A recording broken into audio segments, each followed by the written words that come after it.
நல்லா இருக்கீங்களா? பாப்பா நல்லா இருக்கியா? இது மாதிரி சொல்லியிருந்தாங்க, அக்கா ஒருத்தவங்க சொல்லியிருந்தாங்க, பாவம் உங்களால நடக்க முடியாது, உங்க வீட்டுக்காருக்கு பார்வை தெரியாது, ரொம்ப பத்தி நிக்கிறாரு.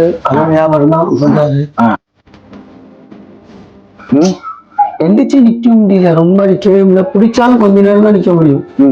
அதனால அங்கேயே தங்கி இருந்து வேலை பார்க்கறாரு. அப்படியே வெளியிலே தங்கிட்டு மாசத்துல ஒரு நாள் மாசத்துல ஒரு நாள் வரும். எத்தனை படிக்கிறீங்க? அவர் வந்து பத்திக்கு போயிட்டு வந்தாதான் நீங்க சாப்பிட முடியும். எப்படி குடும்பத்தை ரன் பண்றீங்களோ? பணமே இல்லாம வேலைக்கு போயிட்டு இருந்தா. பெரிய பொண்ணு, உங்களுக்கு பெரிய பொண்ணு போயிட்டு ஜவுளி கடைக்கு போயிட்டு இருந்துச்சு. கம்மிதான். வயசுக்கு அந்த புள்ள வேற இருக்கு. திடீர்னு எதுவும் நம்ம ஆயிடுச்சுன்னா நம்ம பிள்ளைங்க யாரும் கஷ்டம், பயமா இருக்கு. பணம் இருக்கு சரியா? அந்த பணம் உங்களுக்கு தான். நான் உங்க கையை பிடிச்சி சொல்றேன், நான் இருக்கேன்.